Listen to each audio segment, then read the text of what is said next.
പാടൂ കളമിതിലെഴുതിയ ദിവ്യാനുരാഗ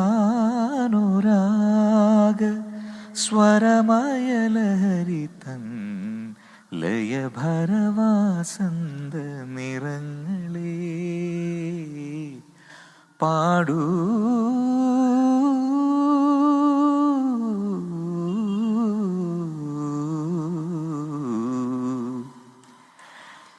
നിറങ്ങളുടെ ഉത്സവമാണെന്ന്, ഹോളിയാണെന്ന്, രാജ്യമെങ്ങും ഹോളി ആഘോഷത്തെ തിമിർപ്പിലാണ്. അപ്പോൾ മോർണിംഗ് വാക്കുമായി നമ്മൾ ഇന്നുള്ളത് കൊച്ചിയിലെ വളരെ പ്രധാനപ്പെട്ട ഒരു സ്പോട്ടിലാണ്, ഗുജറാത്തി റോഡിലാണ് അല്ലേ? ആ ബോർഡ് കൂടെ ഒന്ന് കാണിക്കാം. ശ്രീ കൊച്ചിൻ ഗുജറാത്തി മഹാജൻ ഗുജറാത്തി റോഡ് ഇവിടുത്തെ സ്കൂളിന് മുന്നിലാണുള്ളത്. അപ്പോൾ എല്ലാ പ്രേക്ഷകർക്കും നല്ലൊരു ദിനം ആശംസിച്ചുകൊണ്ട് ഇന്നത്തെ മോർണിംഗ് വാക്ക് തുടങ്ങുകയാണ്. ഇന്നത്തെ ദിവസത്തെ വേറെ രണ്ട് പ്രത്യേകതയുണ്ട്. ഇന്ന് മാർച്ച് 14 ഇന്ന് ലോക ഉറക്ക ദിനമാണ്. അപ്പോൾ ഉറക്കത്തിന് നമ്മുടെ ആരോഗ്യ സംരക്ഷണത്തിൽ എത്രത്തോളം പ്രാധാന്യമുണ്ട് എന്ന് വ്യക്തമാക്കാനാണ് ഈ ദിനം 2008 മുതൽ ആചരിക്കുന്നത്. പലതരത്തിൽ ഉറക്കമില്ലാത്ത ആൾക്കാരുണ്ട്. നമ്മുടെ പ്രജൻസി കണ്ണനെ പോലെ ഒരുപാട് സമ്പത്തുണ്ടല്ലോ, അതെങ്ങനെ ചെലവാക്കും എന്ന് ചിന്തിക്കുന്നവർ, എന്നെ പോലെ വീടുപണി എങ്ങനെ പൂർത്തിയാക്കും, പണമില്ലല്ലോ എന്ന് ചിന്തിക്കുന്നവർ, മറ്റു പല സമ്മർദ്ദങ്ങളുള്ളവർ. അപ്പൊ ഇതൊക്കെ കാരണം ഉറങ്ങാത്തവരുണ്ട്. പക്ഷേ ഉറക്കം മസ്റ്റാണ് നമ്മുടെ ആരോഗ്യ സംരക്ഷണത്തിൽ. എനിക്കിങ്ങോട്ട് വെക്കുമ്പോൾ തിരിച്ചിങ്ങോട്ട് വെക്കണമല്ലോ. ഈ വീട് പൂർത്തിയാക്കാതിനൊക്കെ ആവാത്തതിന് കാരണം ബജറ്റ് അത് നേരത്തെ പ്ലാൻ ചെയ്ത് 1 കോടിയായിരുന്നു, ഇപ്പൊ അത് 1.5 കോടിയും കടന്നു പോയിരിക്കുകയാണ്. അപ്പം അതിനുള്ളൊരു ചെറിയ കാത്തിരിപ്പ് മാത്രമാണ്. അപ്പം ഇനിയിപ്പോൾ എത്ര കോടികൾ മുടക്കേണ്ടി വരും എന്ന കാര്യത്തിൽ ഓർത്താണ് ക്രിസ്ത്യാന ചേച്ചിക്ക്. ആ പറഞ്ഞ ആരോപണം തികച്ചും നിഷേധിച്ചുകൊണ്ട് ഇന്ന് ലോക ഗണിതശാസ്ത്ര ദിനം കൂടെയാണ്. പ്രജനെ പോലെ മാത്സിൽ നല്ല കണക്കുകൂട്ടലുകൾ ഉള്ളവർക്ക് വേണ്ടി മാത്സ് ക്രിയേറ്റിവിറ്റി ആർട്ട് എന്നാണ് ഈ വർഷത്തെ അതിന്റെ ഒരു തീം. അപ്പോൾ എല്ലാവരും മാത്സിൽ വളരെ ഇൻട്രസ്റ്റഡ് ആവണം. ഭൂഗോളത്തിന്റെ സ്പന്ദനം ഗണിതശാസ്ത്രത്തിലാണ്. വിതൗട്ട് മാത്തമാറ്റിക്സ് പിന്നെന്തായിരുന്നു? വേൾഡ് ഈസ് എ സീറോ അല്ലെ? അങ്ങനെ പറഞ്ഞ നമ്മുടെ തിലകൻ ചേട്ടനെ പോലെ വിചാരിക്കുന്ന എല്ലാവർക്കും, മാത്സിനെ പേടിയുള്ളവരും മാത്സിനെ ഇഷ്ടപ്പെടണം. മാത്സിന് ഒരുപാട് പ്രയോജനങ്ങളുണ്ട്. അപ്പോൾ ഭൂഗോളത്തിന്റെ സ്പന്ദനം മാത്സിലാണെന്ന് ഓർമ്മിപ്പിച്ചുകൊണ്ട് ഒരു ഗണിതശാസ്ത്ര ദിനം കൂടി വരികയാണ്. എല്ലാ പ്രേക്ഷകർക്കും ഒരു സൂപ്പർ പ്രഭാതം ഒരിക്കൽ കൂടി ആശംസിച്ചുകൊണ്ട് അപ്പൊ മോർണിംഗ് വാക്ക് തുടങ്ങുന്നു. നിങ്ങൾ തയ്യാറാവണം എന്ന് പ്രതീക്ഷിച്ചുകൊണ്ടാണ് നേരെ നമ്മൾ വാർത്തകളിലേക്ക് കടക്കുന്നത്.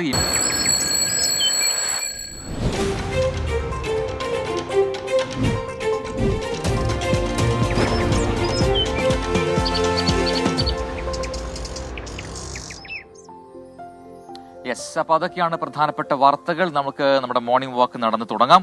അപ്പോൾ പ്രേക്ഷകർ എത്ര പേർ എന്താണ് പറയുക, റെഡിയായി തയ്യാറായി ഈ മോർണിംഗ് വാക്കിനും ജോഗിനുമായിട്ട് ഇറങ്ങിയിട്ടുണ്ട് എന്ന കാര്യം കമന്റ് ബോക്സിൽ കുറിക്കുക. നമ്മൾ നേരത്തെ പറഞ്ഞതുപോലെ നമ്മൾ ഉള്ളത് കൊച്ചിയിലെ വളരെ പ്രധാനപ്പെട്ട സ്ഥലത്താണ്. ഗുജറാത്തി റോഡ് എന്നാണ് ഈ റോഡ് അറിയപ്പെടുന്നത്. നമുക്കിവിടെ വന്നപ്പോൾ തന്നെ ഗുജറാത്തി ലിപിയിലുള്ള അക്ഷരങ്ങളും ഒക്കെ കണ്ടു. അപ്പം ഗുജറാത്തിൽ എത്തി പ്രതീതിയുണ്ടോ? ഗുജറാത്തിലെത്തിയ പ്രതീതി ഉണ്ടോന്ന് ചോദിച്ചാൽ അങ്ങനെയില്ല. പക്ഷേ കേരളത്തിനുള്ളിൽ ഒരു ഗുജറാത്തിൽ എന്ന് തോന്നിയിട്ടുണ്ട്. ഗുജറാത്തി റോഡ് എന്ന ബോർഡ് കൊച്ചി മുനിസിപ്പൽ കോർപ്പറേഷന്റെ ബോർഡൊക്കെ ഇവിടെ വെച്ചിട്ടുണ്ട്. അപ്പൊ ഇതിന്റെ സിഗ്നിഫിക്കൻസ് എന്താണ്, എന്തുകൊണ്ടാണ് ഇതിങ്ങനെ അറിയപ്പെടുന്ന കാര്യങ്ങളൊക്കെ പോകെ നമുക്ക് മനസ്സിലാക്കാം. നമുക്ക് ആദ്യ വാർത്തയിലേക്ക് പോകും. വളരെ പ്രധാനപ്പെട്ട ഒരു വാർത്ത കൊല്ലത്തു നിന്നും അരുൺരാജ് പങ്കുവെക്കുന്നുണ്ടല്ലേ? അതെ, കൊല്ലം ആവണീശ്വരത്ത് നിന്ന് കാണാതായ 13-കാരിക്കായി അന്വേഷണം തുടരുന്നു. മുത്തശ്ശി വഴക്കു പറഞ്ഞതിനാണ് കുട്ടി ഇന്നലെ 2:30 വീട് വിട്ടുപോയത്. കാണാതാകുമ്പോൾ പച്ച ടോപ്പും നീല ജീൻസുമാണ് കുട്ടി ധരിച്ചിരുന്നത്. വൈകുന്നേരം റെയിൽവേ സ്റ്റേഷനിൽ നിന്ന് സുഹൃത്തിനെ വിളിച്ച് വീട് വിട്ടു പോകുകയാണെന്ന കാര്യം പറഞ്ഞിരുന്നു എന്ന വിവരം കൂടിയുണ്ട്. അരുൺരാജ് അതിന്റെ കൂടുതൽ വിവരങ്ങൾ നൽകും. Arun, good morning. ഈ ആവണീശ്വരത്തു നിന്നും വീട് വിട്ടിറങ്ങിയ ഈ 13-കാരിക്കുള്ള തിരച്ചിൽ അതിപ്പോൾ ഏത് മേഖലയിലാണ് ഇപ്പോൾ നടക്കുന്നത്? എന്താണ് സംഭവിച്ചതെന്നാണ് മനസ്സിലാക്കാൻ കഴിയുന്നത്? Very good morning Prajin and Christina. Kollam ആവടിശ്ശേരത്ത് നിന്ന് 2:30 മുത്തശ്ശി വഴക്ക് പറഞ്ഞതിനെ തുടർന്ന് 13-കാരിയായ ഫാത്തിമ വീട് വിട്ടിറങ്ങിയത്. തുടർന്ന് ഈ റെയിൽവേ സ്റ്റേഷൻ സമീപത്തെത്തുകയും താൻ വീട് വിട്ടു പോവുകയാണെന്ന് തന്റെ സുഹൃത്തിനെ ഈ ഫാത്തിമ വിളിച്ചു പറയുകയും ചെയ്തു. പക്ഷേ പിന്നീട് എന്താണ് സംഭവിച്ചതെന്ന കാര്യത്തിൽ ഇപ്പോഴും വീട്ടുകാർക്കൊന്നും വ്യക്തതയില്ല. വീട്ടുകാർ ആദ്യഘട്ടത്തിൽ വിചാരിച്ചത് ബന്ധുക്കളുടെ വീട്ടുകളിലോ സുഹൃത്തുക്കളുടെ വീട്ടിലേക്കോ ഈ കുട്ടി മാറിയതാകാമെന്നുള്ളതായിരുന്നു. ഈ വൈകുന്നേരം വരെ നടത്തിയ തിരച്ചിലിൽ ഈ കുട്ടിയെ കണ്ടെത്താൻ കഴിയാതെ വന്നതോടെയാണ് കുന്നിക്കോട് പോലീസ് സ്റ്റേഷനിൽ കുടുംബം പരാതി നൽകിയത്. ഈ പരാതിയുടെ അടിസ്ഥാനത്തിൽ ഇപ്പോൾ police Kunnicode police case register ചെയ്തിട്ടുണ്ട്. ഇന്നലെ പോലീസ് റെയിൽവേ സ്റ്റേഷൻ കേന്ദ്രീകരിച്ചും അതുപോലെ തന്നെ ബസ് സ്റ്റോപ്പുകളടക്കം കേന്ദ്രീകരിച്ചും അന്വേഷണം നടത്തി. പക്ഷേ ഈ അന്വേഷണത്തിനൊന്നും തന്നെ ഈ കുട്ടി എവിടെയുണ്ട്, ഈ കുട്ടിയുടെ സഞ്ചാരപഥം എങ്ങനെയാണ് എന്നീ കാര്യങ്ങൾ വ്യക്തത വരുത്താൻ കഴിഞ്ഞിട്ടില്ല. ഈ കുട്ടി ഫോൺ ഉപയോഗിച്ചിട്ടില്ല എന്നുള്ളതാണ് പോലീസ് പറയുന്നത്. എന്തായാലും കൂടുതൽ അന്വേഷണം ഇപ്പോഴും തുടരുകയാണ്. സംസ്ഥാനത്തെ വിവിധ പോലീസ് സ്റ്റേഷനുകളിൽ ഇതുമായി ബന്ധപ്പെട്ട് കുട്ടിയുടെ ഫോട്ടോ അടക്കം വെച്ചുകൊണ്ടുള്ള വിവരവും ഇപ്പോൾ പോലീസ് കൈമാറിയിട്ടുണ്ട്. കാണാതാകുന്ന സമയം ഈ കുട്ടി പച്ച ടോപ്പും അതുപോലെ തന്നെ നീല ജീൻസും ധരിച്ചിരുന്നു എന്നുള്ളതാണ് ഈ ബന്ധുക്കൾ ഇപ്പോൾ പോലീസിന് നൽകിയിരിക്കുന്ന മൊഴി. ഇതിന്റെ അടിസ്ഥാനത്തിലാണ് ഇപ്പോൾ അന്വേഷണം പുരോഗമിക്കുന്നത്. അരുൺ, ഒരു കാര്യം കൂടെ, ഈ വീട് വിട്ടു പോകുന്നതിന് മുമ്പ് ഒരു സുഹൃത്തിനെ വിളിച്ച് വീട് വിട്ടു പോവുകയാണെന്ന് പറഞ്ഞിരുന്നല്ലോ. മറ്റെന്തെങ്കിലും വിവരം പങ്കുവച്ചിരുന്നോ? ഒപ്പം തന്നെ അരുൺ പറഞ്ഞതനുസരിച്ച് ഞാൻ മനസ്സിലാക്കുന്നത് കുട്ടി ഒരു മൊബൈൽ ഫോൺ ഉപയോഗിച്ചിരുന്നില്ല എന്നാണ്. അപ്പോൾ ഈ ട്രാക്ക് ചെയ്യാനുള്ള ആ ഒരു അതിനൊരു അല്പം പ്രയാസമുണ്ടാവില്ലേ ഈ വിഷയത്തിൽ? റെയിൽവേ സ്റ്റേഷനിൽ നിന്ന് ബന്ധപ്പെട്ടത് എങ്ങനെയാണ്? അവിടുത്തെ ലാൻഡ് ഫോണിൽ നിന്നാണോ വിളിച്ചത്? ഇതിൽ പോലീസ് പറയുന്ന പ്രകാരമാണെങ്കിൽ ഈ റെയിൽവേ സ്റ്റേഷനിൽ എത്തുകയും അവിടെ നിന്ന് ഏതോ ഒരു വ്യക്തിയുടെ ഫോൺ മേടിച്ച് വിളിച്ചു എന്നുള്ളതാണ്. പക്ഷെ അത് ആരാണ് എന്ന് കണ്ടെത്താനുള്ള ശ്രമം പോലീസ് ഇന്നലെ നടത്തിയിരുന്നു. അത് ശ്രമം പൂർണ്ണമായും വിജയം കണ്ടിട്ടില്ല എന്നുള്ളതാണ് പോലീസ് കേന്ദ്രങ്ങളിൽ നിന്ന് മനസ്സിലാകുന്നത്. മറ്റൊന്ന്, ഈ CCTV കേന്ദ്രീകരിച്ചുള്ള അന്വേഷണം പോലീസ് റെയിൽവേ സ്റ്റേഷനിൽ നടത്തിയെങ്കിലും ഈ പല റെയിൽവേ സ്റ്റേഷനുകളിലും നവീകരണ പ്രവർത്തികൾ നടക്കുന്നതിനാൽ CCTV പ്രവർത്തിക്കുന്നില്ല. അതുകൊണ്ട് പോലീസ് അന്വേഷണത്തെ അതുകൂടി സാരമായി തന്നെ ബാധിക്കുന്നുണ്ട്. ഈ സുഹൃത്തിനെ വിളിച്ച് ഈ കാര്യങ്ങൾ മാത്രമാണ് പറഞ്ഞത്. കൂടുതൽ വിവരങ്ങൾ ഈ കുട്ടി പങ്കുവച്ചില്ല എന്നുള്ള വിവരമാണ് നമുക്ക് പ്രാഥമികമായി ലഭിക്കുന്നത്. എന്തായാലും ഈ വിഷയത്തിൽ പോലീസിന്റെ അന്വേഷണത്തിന് ചില പരിമിതികൾ ഇക്കട്ടത്തിൽ നിൽക്കുന്നു. കാരണം ഈ കുട്ടി മൊബൈൽ ഫോൺ ഉപയോഗിക്കാത്തതും ഈ കുട്ടിയെ ആദ്യഘട്ടത്തിൽ ട്രേസ് ചെയ്യാൻ കഴിയാതെ പോയതും അടക്കമുള്ള കാര്യങ്ങളിൽ വലിയ പരിമിതികൾ പോലീസിന് മുമ്പിൽ നിൽക്കുന്നുണ്ട്. പക്ഷേ ഈ കുട്ടി എത്തിപ്പെടാനുള്ള സാഹചര്യങ്ങൾ, സ്ഥലങ്ങൾ എന്നിവയിലെല്ലാം പരിശോധന നടത്തിയെങ്കിലും ഈ കുട്ടി എത്തിച്ചേർന്നിട്ടില്ല. അവിടെയാണ് ഒരു ആശങ്ക നിലനിൽക്കുന്നത്. എന്തായാലും ശക്തമായ അന്വേഷണമാണ് തങ്ങൾ നടത്തുന്നത് എന്നാണ് കുന്നിക്കോട് പോലീസ് വ്യക്തമാക്കുന്നത്. വിവിധ പോലീസ് സ്റ്റേഷനുകളെ ഏകോപിപ്പിച്ചുള്ള അന്വേഷണത്തിലേക്കും പോലീസ് ഘട്ടത്തിൽ കടന്നിട്ടുണ്ട്. പെട്ടെന്നുണ്ടായ മനോവിഷമത്തിൽ കുട്ടി വീട് വിട്ടിറങ്ങുകയായിരുന്നു എന്നുള്ളതാണ് ബന്ധുക്കൾ പോലീസിന് നൽകിയ മൊഴി.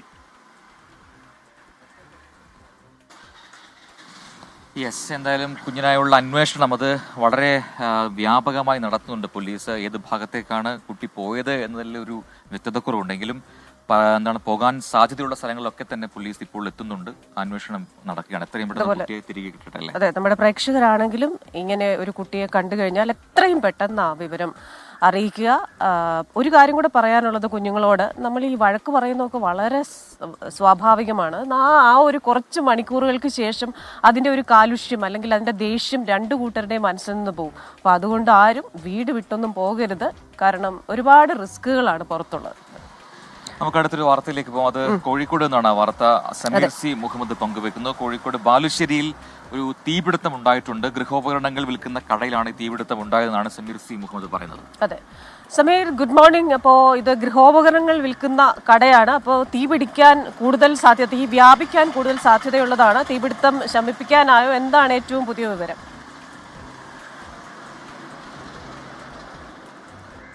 Very good morning Christina, Prajin. വലിയ തീപിടുത്തമാണ് കോഴിക്കോട് ബാലുശ്ശേരിയിൽ ഉണ്ടായിരിക്കുന്നത്. ബാലുശ്ശേരി ടൗണിൽ പ്രവർത്തിക്കുന്ന ലാവണ്യ ഹോം അപ്ലയൻസസിലാണ് തീപിടുത്തം ഉണ്ടായിരിക്കുന്നത്. പുലർച്ചയോട് കൂടിയാണ് ഈ സംഭവം ഉണ്ടായത്.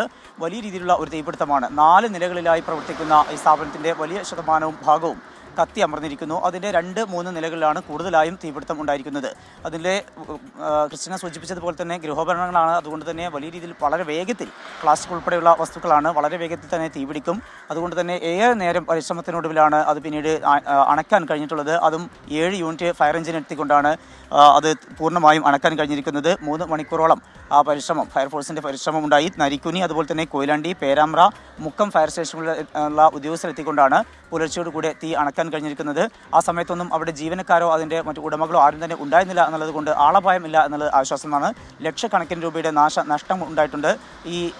എന്താണ് ഇത്തരത്തിലുള്ള ഒരു തീപിടുത്തത്തിന് കാരണം എന്നത് സംബന്ധിച്ച് ഫയർഫോഴ്സിൻ്റെ അന്വേഷണം ആരംഭിച്ചിട്ടുണ്ട്. പ്രജിൻ, ക്രിസ്റ്റീന.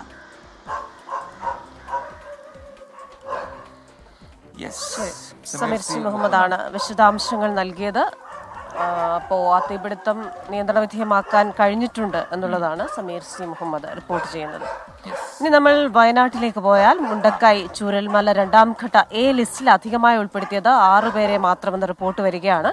കഴിഞ്ഞ ദിവസമാണ് DDMA അന്തിമ പട്ടിക അംഗീകരിച്ചത്. നോ ഗോ സോൺ പരിധിയിൽ ഉൾപ്പെട്ട നാശം സംഭവിച്ചിട്ടില്ലാത്ത വീടുകൾ, മേഖലയിൽ വാടകയ്ക്ക് താമസിച്ചിരുന്നവർ, പാടികളിൽ താമസിച്ചിരുന്നവരാണ് പട്ടികയിൽ ഉൾപ്പെട്ടിട്ടുള്ളത്. കരട് പട്ടികയിൽ 81 പേരാണ് ഉണ്ടായിരുന്നത്. ആക്ഷേപങ്ങളുടെ അടിസ്ഥാനത്തിൽ 6 പേരെ കൂടി പട്ടികയിൽ ഉൾപ്പെടുത്തി 87 പേരുടെ അന്തിമ പട്ടികയാണ് ഇപ്പോൾ തയ്യാറാക്കിയിരിക്കുന്നത്. മരിച്ചവരുടെ ഡെത്ത് സർട്ടിഫിക്കറ്റ് വിതരണം ചെയ്യുന്ന നടപടികൾ ഇന്ന് തുടങ്ങും എന്ന് കൂടി അറിയുന്നുണ്ട്. ഇനി കഴിഞ്ഞ ദിവസം പുറത്തുവന്നൊരു പ്രധാനപ്പെട്ട വാർത്തയിലേക്കാണ്, നമ്മളെ ഞെട്ടിപ്പിച്ച ഒരു വാർത്തയിലേക്കാണ്. ദാരുണമായ സംഭവമാണ് എറണാകുളം പെരുമ്പാവൂരിലുണ്ടായത്. മദ്യലഹരിയിൽ പിതാവിനെ ചവിട്ടിക്കൊന്ന മകൻ മെൽജോയെ ഇന്ന് കോടതിയിൽ ഹാജരാക്കും എന്നറിയുന്നു. പ്രതിയുടെ അറസ്റ്റ് ഇതിനോടകം രേഖപ്പെടുത്തിയിട്ടുണ്ട്. മറ്റും തെക്കുംതല വീട്ടിൽ ജോണിയാണ് കൊല്ലപ്പെട്ടത്. കൊച്ചിയിൽ നിന്ന് അമൽ സുരേന്ദ്രനാണ് ചേരുന്നത്. അമൽ, ഗുഡ് മോർണിംഗ്. ദാരുണമായ ഒരു സംഭവമായിരുന്നു. അതിനുശേഷവും നമ്മൾ ഈ പ്രതിയെന്ന് സംശയിക്കുന്ന മകനെ കാണുമ്പോഴൊക്കെ അയാൾ ഒരു ലഹരിയിൽ തന്നെയായിരുന്നു. കൃത്യമായി കാര്യങ്ങൾ ഓർമ്മിച്ചെടുക്കാൻ പറ്റാത്ത മട്ടിലൊക്കെ നമ്മൾ ചില വിഷ്വൽസ് ഒക്കെ കാണുകയുണ്ടായി. ഇപ്പോൾ എന്തായാലും ഇയാളുടെ അറസ്റ്റ് രേഖപ്പെടുത്തിയിട്ടുണ്ട്. ഇയാൾ കുറ്റസമ്മതം നടത്തിയിട്ടുണ്ടോ? മറ്റു വിവരങ്ങൾ എന്തൊക്കെയാണ്? Christina, good morning. ഏതായാലും ഈ പ്രതി കുറ്റസമ്മതം നടത്തിയിട്ടുണ്ട്. ഇന്നലെ ഇയാളുടെ അറസ്റ്റ് രേഖപ്പെടുത്തിയിട്ടുണ്ട്. ഇന്ന് ഏതായാലും കോടതിയിൽ ഹാജരാക്കാനുള്ള സാധ്യതകളാണ് നമ്മൾ കാണുന്നത്. ഏതായാലും ഈ പ്രതി ഈ കൃത്യം ചെയ്യുന്നത് മനുഷ്യ മനസാക്ഷിയെ തന്നെ നടുക്കും വിധത്തിൽ സ്വന്തം അച്ഛനെ ചവിട്ടി കൊലപ്പെടുത്തിയ ഈ ക്രൂരകൃത്യം ചെയ്യുന്നത് ബുധനാഴ്ച രാത്രിയാണ്. സംഭവം നടക്കുമ്പോൾ ഇയാൾ മദ്യലഹരിയിലായിരുന്നു. പെരുമ്പാവൂർ സ്വദേശിയായ മെൽജോ പിതാവും കൂടിയാണ് ഒരു വീട്ടിൽ താമസിച്ചുകൊണ്ടിരുന്നത്. പിതാവ് കുറേ നാളുകളായിട്ട് TB ബാധിതനായിരുന്നു. ഇതേ തുടർന്ന് അദ്ദേഹം കട്ടിലിൽ കിടപ്പായിരുന്നു. അങ്ങനെ മദ്യലഹരിയിലായിരുന്ന ഇയാൾ രാത്രി ഒരു 9:30 കൂടി പിതാവിനെ ചവിട്ടുകയായിരുന്നു. പിന്നീട് കുറെ നേരത്തിന് ശേഷം നോക്കുമ്പോൾ പിതാവിന് അനക്കമില്ല എന്ന് കണ്ടുകൊണ്ട് തൊട്ടപ്പുറത്തുണ്ടായിരുന്ന സഹോദരിയെ ചെന്ന് വിവരമറിയിക്കുന്നു. സഹോദരിയുടെ വീട്ടിൽ ചെന്ന് വിവരമറിയിക്കുന്നു. അപ്പോൾ സഹോദരി വന്ന് നോക്കുകയും പിന്നീട് ഈ പിതാവിനെ പെരുമ്പാവൂർ താലൂക്ക് ആശുപത്രിയിലേക്ക് മാറ്റുകയുമായിരുന്നു. പക്ഷേ ആശുപത്രിയിൽ എത്തിച്ചപ്പോഴേക്കും ഇദ്ദേഹത്തിന്റെ മരണം സംഭവിച്ചു കഴിഞ്ഞിരുന്നു. പിന്നെ തുടർന്ന് പിറ്റേന്ന് മൂവാറ്റുപുഴയിൽ നിന്നുള്ള പോലീസ് സർജൻ എത്തി പരിശോധിച്ചപ്പോഴാണ് ഇദ്ദേഹത്തിന്റെ 2 വാരിയെല്ലുകൾ പൊട്ടിയ നിലയിലാണ് എന്ന് കണ്ടെത്തുകയും തുടർന്നുണ്ടായ സംശയത്തെ തുടർന്ന് പോലീസ് മെൽജോയെ കസ്റ്റഡിയിലെടുത്ത് ചോദ്യം ചെയ്യുകയുമായിരുന്നു. അങ്ങനെ ചോദ്യം ചെയ്തപ്പോഴാണ് ഇയാൾ കുറ്റസമ്മതം നടത്തിയത്. താൻ പിതാവിനെ ചവിട്ടുകയായിരുന്നു എന്ന കുറ്റസമ്മതം നടത്തിയത്. അതിനുശേഷമാണ് ഇദ്ദേഹത്തിന്റെ അറസ്റ്റ് രേഖപ്പെടുത്തിയത്. ഏതായാലും ഇന്ന് കോടതിയിൽ ഹാജരാക്കും. ക്രിസ്റ്റീന, പ്രജിൻ. ശരി, അമൽ സുരേന്ദ്രനാണ് കൊച്ചിയിൽ നിന്ന് വിശദാംശങ്ങളുമായി ചേർന്നത്. വീണ്ടും നമ്മൾ പറയുകയാണ്, ലഹരി ഉപയോഗിച്ചാൽ അച്ഛനോ അമ്മയോ മകനോ സഹോദരിയോ ഈ ബന്ധങ്ങളൊക്കെ നമ്മൾ മറന്ന് ബോധമില്ലാത്ത ഒരു ലോകത്തിലേക്ക് പോകുന്നുവെന്ന് തെളിയിക്കുന്ന അടുത്ത സംഭവമാണ് ഈ വന്നിരിക്കുന്നത്. എത്രയോ സംഭവങ്ങൾ ഓരോ ദിവസങ്ങളിൽ ഇങ്ങനെ റിപ്പോർട്ട് ചെയ്യപ്പെടുന്നുണ്ട്. എനിക്ക് തോന്നുന്നു ലഹരി കേസുകളുടെ എണ്ണവും ആ രീതിയിൽ വർദ്ധിക്കുന്നുണ്ട്. അതായത് പോലീസ് കൃത്യമായി അല്ലെങ്കിൽ എക്സൈസും പോലീസും കൃത്യമായി ഇടപെടുന്നുണ്ട് എന്നുള്ളതാണ് അത് സൂചിപ്പിക്കുന്നത്. പക്ഷെ അതിന്റെ എന്താണ് പറയുക, അതിന്റെ ഒരു സീരിയസ്നെസ് കുറയരുത്. എല്ലാ ദിവസവും ഈ രീതിയിലുള്ള ഇടപെടൽ വേണം. പോലീസിന്റെ മാത്രം ഉത്തരവാദിത്തമല്ല, നമ്മളെല്ലാം ഉത്തരവാദിത്തമാണ്. അത്തരം കൂട്ടുകെട്ടുകളും കൂട്ടായ്മകളെല്ലാം പൊളിക്കുക തന്നെ വേണം. അതെ, ഒരല്പസമയം മുമ്പ് പ്രേക്ഷകർ നായ്ക്കളുടെ ശബ്ദം, കുരശബ്ദം കേട്ട് കാണും. അതെന്താ സംഭവിച്ചതെന്ന് വെച്ച് കഴിഞ്ഞാൽ നമ്മളിങ്ങനെ നടന്നു വരുമ്പോൾ ഒരു 7-8 നായ്ക്കൾ അവിടെ സ്വച്ഛന്തമായി കിടന്നുറങ്ങുന്നുണ്ടായിരുന്നു. അപ്പോൾ നമ്മുടെ ക്യാമറയും ലൈറ്റും ഒക്കെ കണ്ടപ്പോൾ അവരുടെ ഉറക്കം തടസ്സപ്പെട്ടു. പെട്ടെന്ന് അവരെ കുരച്ച് പ്രതിഷേധിച്ചു. പക്ഷെ അപ്പോഴും ഒരു പാഠം അവിടെ എനിക്ക് പഠിക്കാനായി. ഇത്രയും നായ്ക്കൾ കുരച്ചിട്ടും ഒരൊറ്റ നായ അവിടെ വളരെ ശാന്തയും സൗമ്യവുമാണോ എന്നറിയില്ല കിടന്നു. അതിനുശേഷം ബാക്കി എല്ലാവരും പോയപ്പോൾ പതുക്കെ എഴുന്നേറ്റ് പോകുന്നു. അപ്പൊ എത്ര വലിയ ടർബുലൻസസിനും ഡിസ്റ്റർബൻസസിനും ഇടയിലും നമുക്ക് ശാന്തമായി ഇരിക്കാമെന്ന ഒരു പാഠം രാവിലെ ഞാൻ ആ നായയിൽ നിന്ന് പഠിച്ചു. നായ്ക്കൾ എന്ന് ക്രിസ്ത്യാനിച്ചേരും പറഞ്ഞത് മാത്രമേ ഞാൻ കേട്ടു. അതിനുശേഷം മൊത്തം കൊരയായിരുന്നു ഇവിടെ. അപ്പൊ നമുക്ക് അടുത്ത വാർത്തയിലേക്ക് പോവാം. അതെ, ഇന്ന് നേരത്തെ തുടക്കത്തിൽ പറഞ്ഞതുപോലെ നമ്മൾ നിറത്തിന്റെ പാട്ടുപാടിയാണ് നമ്മൾ തുടങ്ങിയത്, അല്ലെ? നിറങ്ങളുടെ ആഘോഷമാണ്. ഒരുപക്ഷെ ഇന്ത്യയെ കുറിച്ച് പറയുമ്പോൾ ലോകമെമ്പാടുമുള്ള മറ്റ് രാഷ്ട്രങ്ങളിലുള്ള ആൾക്കാരൊക്കെ ഇന്ത്യയെ കുറിച്ച് പറയുമ്പോൾ അത് ഹോളി ആഘോഷിക്കുന്ന രാജ്യമല്ലേ എന്നാണ്. കാരണം നിറങ്ങളുടെ ആഘോഷമാണ്.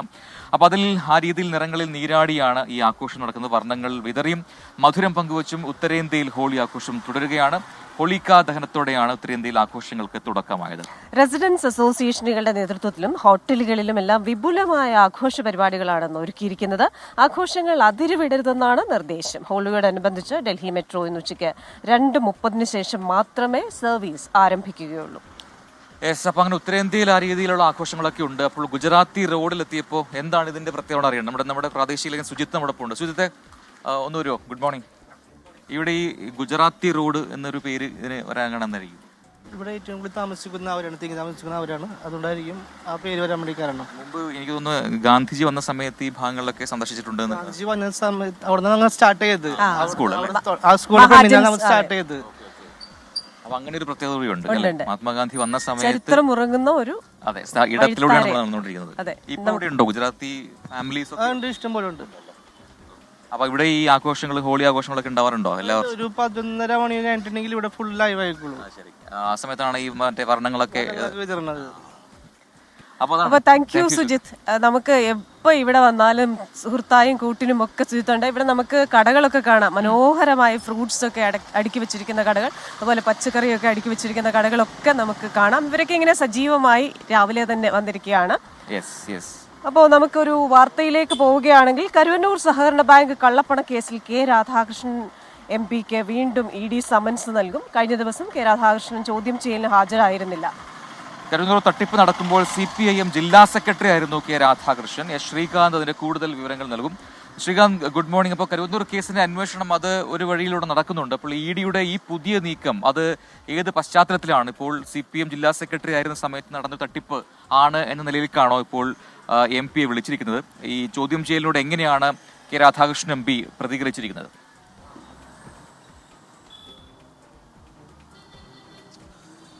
ഈ കരുവന്നൂർ സഹകരണ ബാങ്ക് തട്ടിപ്പ് കേസിൽ 17-ാം തീയതി ഒരു പക്ഷേ അദ്ദേഹം ചോദ്യം ചെയ്യലിന് ഹാജരാകാൻ സാധ്യതയുണ്ട്. പാർട്ടിയുമായി ആലോചിച്ചായിരിക്കും ഒരു തീരുമാനമെടുക്കുന്നത്.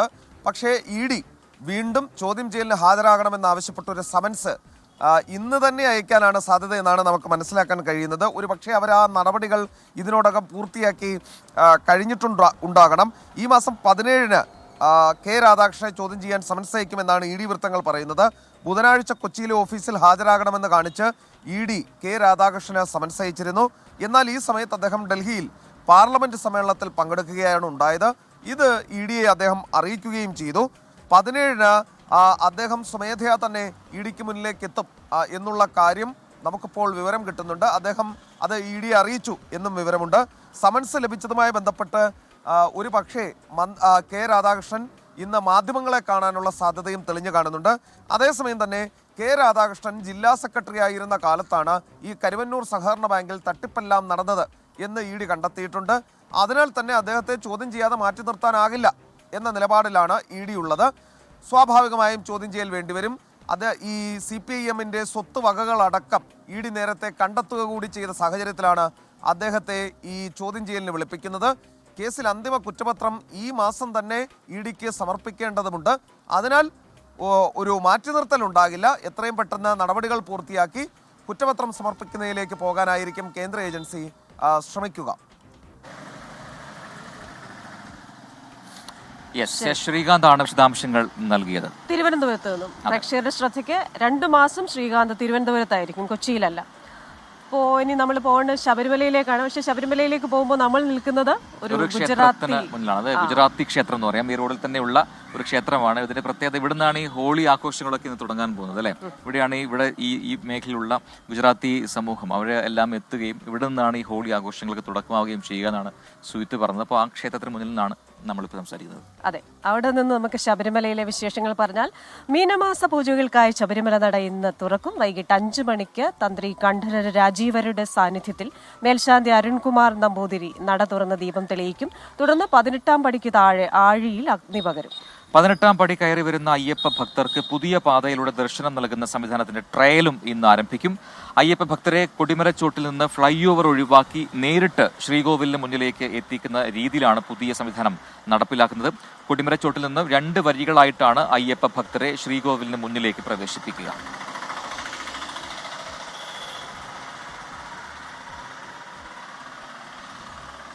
നമുക്കിനി ചില രാഷ്ട്രീയ വാർത്തകൾ കൂടി പരിശോധിക്കാം അല്ലേ? അതിലാദ്യം നോക്കുകയാണെങ്കിൽ CPIM കൊല്ലത്ത് നടന്ന CPIM സംസ്ഥാന സമ്മേളനം തെരഞ്ഞെടുത്ത സംസ്ഥാന കമ്മിറ്റിയുടെ AKG സെന്ററിലെ ആദ്യ യോഗം ഇന്നാണ്. അത് മധുരയിൽ ഏപ്രിൽ ആദ്യം നടക്കുന്ന പാർട്ടി കോൺഗ്രസിൽ അവതരിപ്പിക്കുന്ന കരട് രാഷ്ട്രീയ പ്രമേയം, പ്രവർത്തന റിപ്പോർട്ട് എന്നിവയൊക്കെ ചർച്ച ചെയ്യാൻ വേണ്ടിയാണ് ഈ യോഗം ചേരുന്നത്.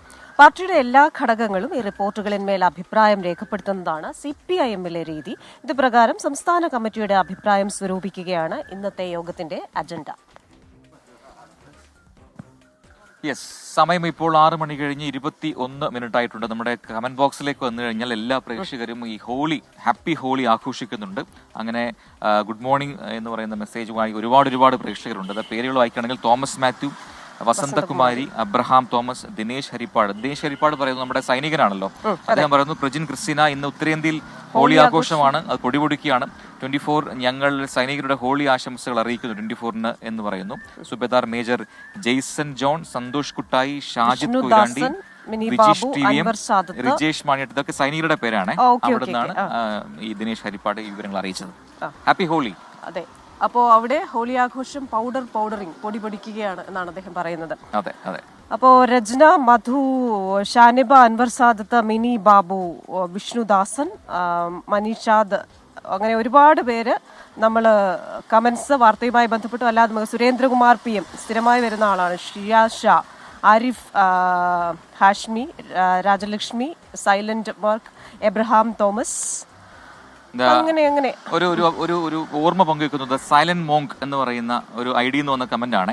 മുംബൈയിൽ താമസിക്കുന്ന സമയത്ത് നിറങ്ങൾ കലക്കിയ വെള്ളവുമായി വന്ന് പിള്ളേരെ പേടിച്ച് വീടിനകത്ത് ഓടിയിട്ട് തലവഴി ഒഴിച്ച് കുളിപ്പിച്ചു. ആ വെള്ളത്തിൽ തെന്നി വീണും പുതിയ വെള്ള ചുരിദാർ കുളമായി. അന്ന് 1 മാസം പ്രഗ്നന്റ് ആയിരുന്നു എന്നൊക്കെ പറയുന്നുണ്ട്. അങ്ങനെ ഒരു ഓർമ്മയാണ് സൈലന്റ് മോങ്ക് എന്ന് പറയുന്ന ഒരു ID എന്ന് വന്ന കമന്റാണ് വായിച്ചത്. നിർമ്മല രാജൻ ഹോളി ആശംസകൾ പറയുന്നുണ്ട്. രജീന പറയുന്നു ആഹാ ക്യാമറാമാൻ ഇത്രയും സൂക്ഷ്മതയോടെ. അതെ, വളരെ സൂക്ഷ്മതയോടെയാണ് നമ്മുടെ ക്യാമറയിൽ ഇന്ന് മാഹിനും ഹരിയുമാണുള്ളത്. ലാലുച്ചേട്ടനുണ്ട്, അതുപോലെ ഡയസ് ഉണ്ട്.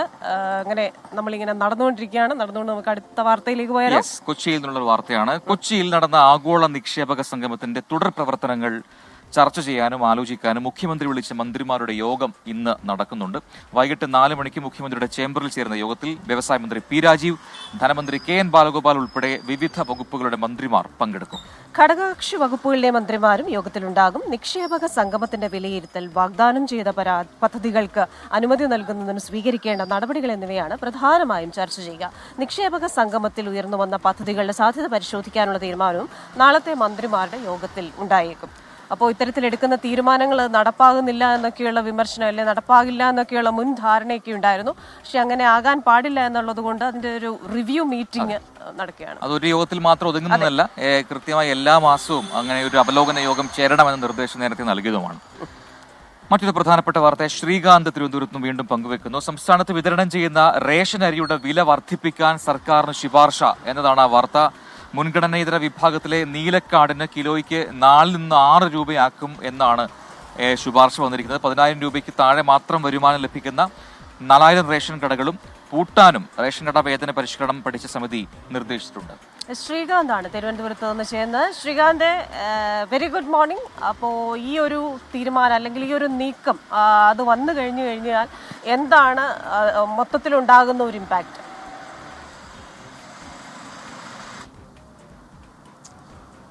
രണ്ട് കാര്യങ്ങളുണ്ട്. അതായത് ഈ സംസ്ഥാനത്ത് 10,000 രൂപയ്ക്ക് താഴെ മാത്രം വരുമാനമുള്ള 4000 റേഷൻ കടകൾ പൂട്ടാൻ ഈ സമിതി നിർദ്ദേശിച്ചിട്ടുണ്ട്. അത് ഏതാണ്ട് 3800 ചില്ലുവാനത്തിലധികം വരും ആ റേഷൻ കടകളുടെ എണ്ണം. അങ്ങനെ അത് പൂട്ടുകയാണെങ്കിൽ ആ റേഷൻ കട വ്യാപാരികളുടെ റേഷൻ അരിയിൽ തന്നെ മണ്ണുവാരിയിടുന്ന സംഭവം എന്ന കാര്യത്തിൽ സംശയമില്ല. രണ്ടാമത്തെ കാര്യം, ഈ മുൻഗണനേതര വിഭാഗത്തിലെ നീലക്കാടിന് കിലോയ്ക്ക് 4 നിന്നും 6 രൂപയാക്കണം ഈ റേഷൻ അരിയുടെ വില എന്നുള്ളതാണ് മറ്റൊരു ശുപാർശ. ഈ നീലക്കാർഡ് അതിൻ്റെ രീതി ഇങ്ങനെയാണ്. ഈ നീലക്കാർഡിന് കിലോയ്ക്ക് 4 നിന്നും 6 രൂപയാക്കണം എന്നുള്ളതാണ് ശുപാർശ. അത് കാര്യമായി ബാധിക്കും എന്ന് തോന്നുന്നില്ല. സർക്കാരിന് തൽക്കാലം ചെയ്യാൻ കഴിയുന്ന ഒരു കാര്യം അത് മാത്രമേ ഉള്ളൂ. അവരത് ചെയ്യുന്നത് എന്തിനാൽ റേഷൻ വ്യാപാരികൾക്കുള്ള കമ്മീഷൻ കൂട്ടുന്നതിന് വേണ്ടിയാണ് ഈ അരിവില വർദ്ധിപ്പിക്കുന്നത്. കുറേ നാളുകളായുള്ള അവരുടെ ആവശ്യമാണ് അവരുടെ കമ്മീഷൻ കൂട്ടണം എന്നുള്ളത്. സർക്കാരിന് ഇപ്പോഴത്തെ ഈ സാമ്പത്തിക പ്രതിസന്ധിക്കിടെ മറ്റ് പോംവഴികൾ ഉണ്ടാകില്ല.